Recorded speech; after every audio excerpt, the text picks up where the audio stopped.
So I know that even though they grown and they think they got life down pat, I realize a lot of times they don't have it all down pat. They still moving through life learning just like I did. So when we have these sit downs, it gives everybody the opportunity to talk about what's going on and lift some of the weight off of them, off their shoulders, off their heart, off their mind. Because therapy is expensive. Everybody don't feel comfortable going to therapy. But if you can sit down in your own home with your folks, maybe y'all should sit down and smoke a joint, and y'all will have a whole different conversation. You get a whole different vibe. Y'all want to know what's going on. If y'all can all be on the same page, somebody said on Breakfast Club, I'm not sure. I think it was the Puerto Rican girl from the talk. She said that if we all, some of these families, if we all came together, instead of us all living all over the house and paying thousands of dollars in mortgages, let's all come together in one whole house and save our money and create some generational wealth. People could not fathom that. People don't want to be on top of each other. I would think that. And we grew up like that. They get 180 people in one 3-bedroom house. All of them, they got 180 checks in that one 3-bedroom. That's what I mean. So that's why I said, and she said if we sacrifice for 1 year, do you know how much money we can save? Because everybody is paying $600, almost $1,000 a month in mortgage. If it was 3 families in one house, that $1,800 a month could be just put to the side. You can pay one mortgage. Everybody can buy food together. But these are sacrifices, and people aren't willing to make those sacrifices. We all talk about the sacrifice, but are you willing to make the sacrifice? So I'm gonna do it for my grandkids. I'm gonna take them, I'm gonna make them save their money for 6 yeah, and you know what else we learned too? We had to start teaching our kids about economics. They need to know about money, because you know what? They don't know about money. All they know about is spending ours and sticking their hand out and asking and wanting and Venmo and PayPal. They don't know about the saving, the stocks, the bonds, the trust. We have to sit our children down and we have to set up a plan with them so they know about finances. Because we learn a lot of shit, but we're not teaching them about finance. They don't know how to spend their money. And all we've shown them is how to spend their money on big ass dope chains, $1,000 fucking sneakers, $800 shirts, and $100 hoodies. We are sending the wrong message, not only to our children, but to our fucking people. We are making the rich richer and in the process becoming poorer. Poorer in life, poorer in values, poorer in spirit, poorer in culture. Do y'all realize that? And I said I wasn't going to burn y'all out with all this, but it burns me out because my folks, and you know what's crazy? I like nice things. I really do. Am I willing to pay thousands and thousands? Am I willing to make somebody else continually rich? No. But that's the message I want us to get our kids. We're making somebody else rich when we think that we is styling. Black people, I'm going to say black people. Yes, black people. We have a tendency to wear our wealth. We don't make it. We don't stash it. We don't save it. We wear it. Because if you go to the doctor and you see a doctor get out of the jag, he got a hole in his sneaker. Or his jeans got a patch in the knee. They got all that money, but they're not wearing it. That's the difference. We can't blame them for the way they hold on to their money. We have to blame ourselves. We have to blame ourselves as a people and as a culture, because this is the things that we've been taught for generation after generation. Dr. Umar said that these men are not the men that our ancestors were, and these men are not the men that our communities need. That is a very profound statement. I wonder how many of y'all listen to Dr. Umar and really, really listen to him, because I've been really, really listening to him. And he is very, very informative. Whether a lot of times people say they woke, you're not really woke, because what happens is we know all these things is going on. I think I'm woke. I'm woke. I'm woke. I'm the fuck woke. I'm woke. And I know what's going on, and I know what we can let happen. I know that what we are letting happen, because our voices we're not using our voices in the capacity that they should be used in. So when people say they woke, are you woke? Because I'm woke. I'm woke. Y'all woke, but y'all only half woke, because y'all see, it scares people. That's why a lot of people aren't woke. It scares you to know what's really going on out here.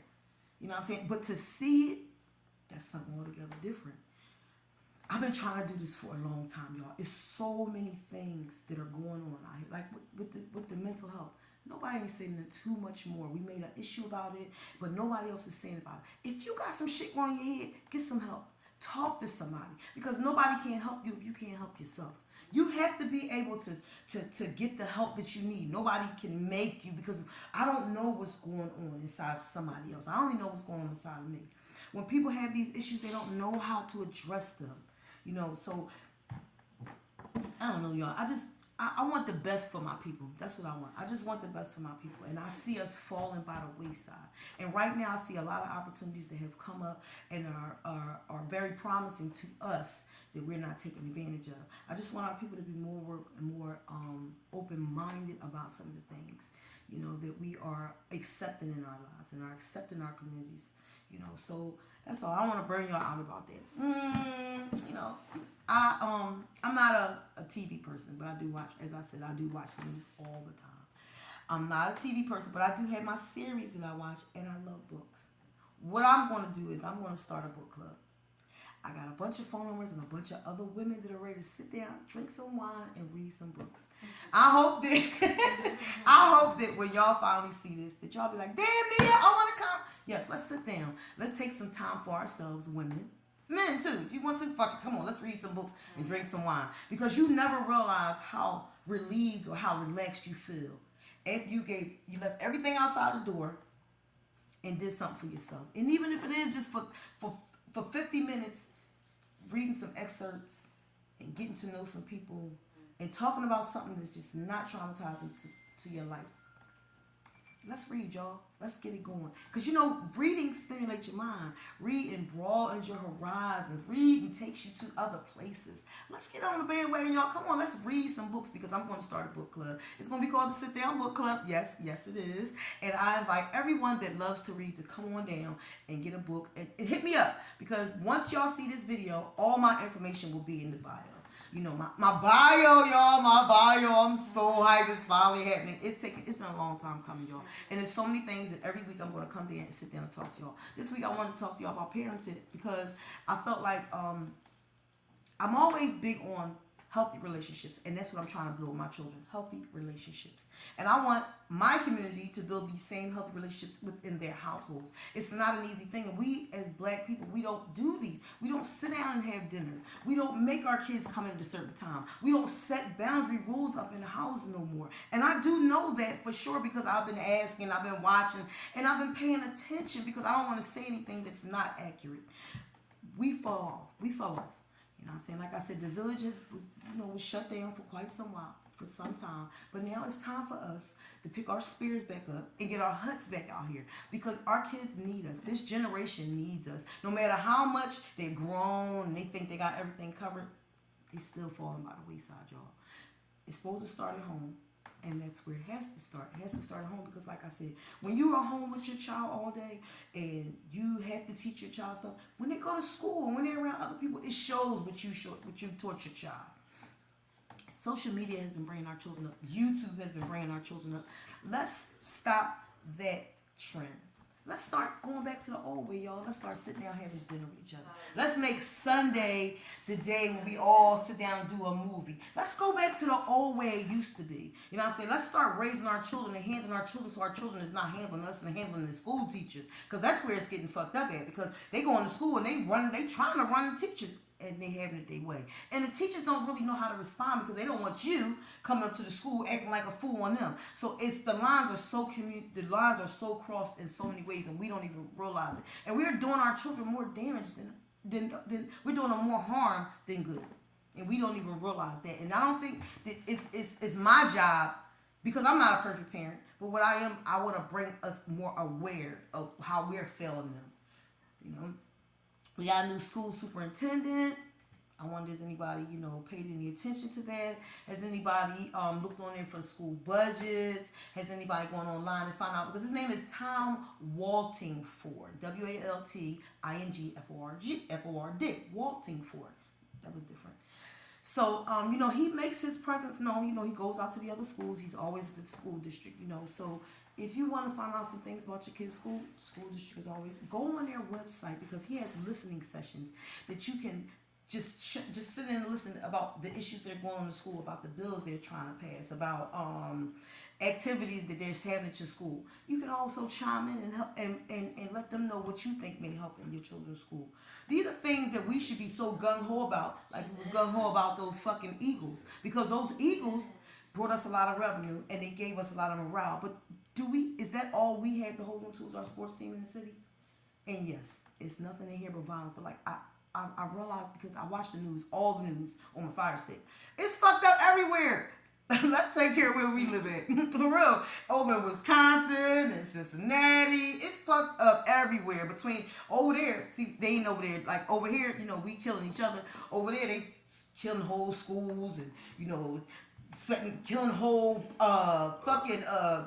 one man when they mass shootings is everywhere. Between the mass shootings and all the drugs and a teacher got shot. Yeah. A fucking teacher got shot, and now she's schooling the school district.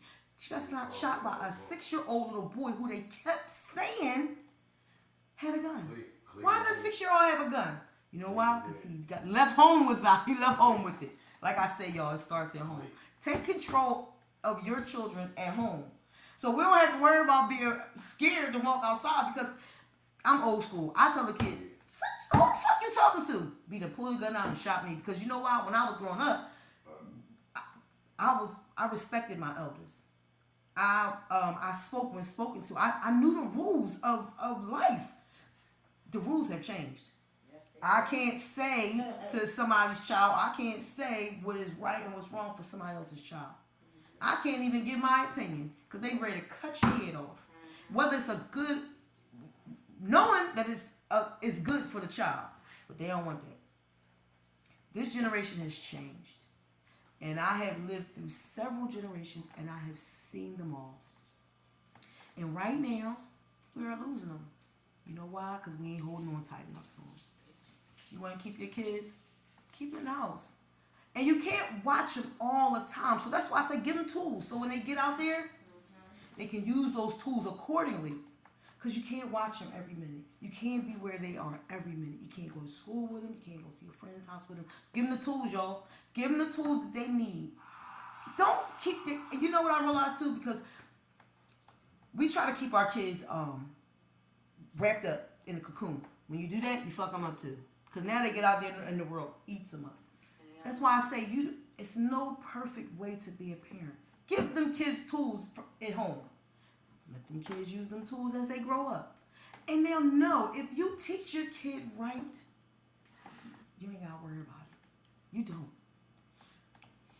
No matter how long I was away from my children, when I came back, they were still my children. It was so many things that we still had to get through. So many things we had to get over. Do you know right now, I got out of jail. This is 2022. I got out of jail in 2017. 5 years ago. Do you know we are still adjusting? We are still adjusting. I don't know how to. I don't know right now. Life is different. People are different. What I'm trying to do is I'm trying to balance out life in my new life, because it's 2023 and I want to do, like I said, I made a priority list and I'm doing things on my priority list, and one of those things on here was to find some time for me, and that meant like dating. So I'm doing the whole dating thing, but it's different now. It's so many rules that I have to remember. It's so many new ones. It's dating apps. It's appropriate. What is appropriate behavior for dates? What is appropriate behavior for me as an older woman to get a date? Do I walk up to him and be like, yo, I like you, and that's it? Or is it okay? Do I wait for him to like me? Or it's so many different rules now. It's different now. And I want to date. I want to do things to make me happy now in life, because I've tried so long, y'all, so long to be happy. This life thing, it's a job. It really is. It's a job. So all these years, I was growing up and raising the kids. I didn't have no time for myself. And then when I did have time for myself, I went on to jail. So that was my only time, and that was not a fun time. So right now, what I want to do is I'm gonna do some things fun for me, and dating is one of them things. So I started dating. You know, the whole texting thing is burning me out, y'all. People, that's another thing. This generation, y'all have changed everything. Y'all don't call nobody no more. Everything is a text, and y'all don't write whole sentences. Everything is a letter. SMH. Shaking my head. Who knew that? I got one. Mwah. MWAH. What is mwah? See, y'all don't even know that. That's the kiss. I learned so much stuff because y'all don't change our whole vocabulary into a few letters. I was outside. Oh, I'm sorry. Yes, I ain't smoked in a whole. Listen, y'all. I haven't smoked in a whole week. I know that might not seem like a long time. Yes, I have not smoked in a whole week because I don't. I told you I have a very high constitution, and I said my stomach started hurting. I said fuck them cigarettes, and I ain't smoked since last Sunday. I can smoke weed. We can smoke weed upstairs. Yeah, we don't smoke down here. We smoke in our common areas. That's right. It's nice now. We smoke in the common areas, like our You room. want to come outside? What you want to do? We can go You sit. stay here and I'll come back in with me. Stay ready. I'll be right there. Somebody's coming in. Is that Jonathan? Hello. Oh yeah, that's Jonathan. Okay, we got all distracted. All this won't be in there, but you know. Hi, son. How you feel? What's up, bro? Did you he ain't got no socks. Did you went to Target? Duh, you got dial? Yeah. Alright. When you live in a household, everybody has a part to play. Everybody has a job to do. So, you know, some days we take turns. Today was Jonathan's day, so he went and got the things that we needed for the house. I realized that when you are in a household, your kids don't realize this. Kids do not realize this. Kids don't realize that everything depends on everything is supposed to run simultaneous, or it's supposed to go accordingly, but it doesn't go like that. And I understand that. But Cohesive was the word you were looking cohesive is the word I was looking for. Thanks, Jonathan. You know, so I would like for everything. That's not a realistic thought. When you live in a house and you live in a house with all your children, it's not realistic because nobody is on the same page at all times. And when you the mom, you want things a certain way. And what I realize is when you do, it causes them to feel like that you're entitled. I don't know if the word will be entitled, but it's just certain things in certain ways that you should live in.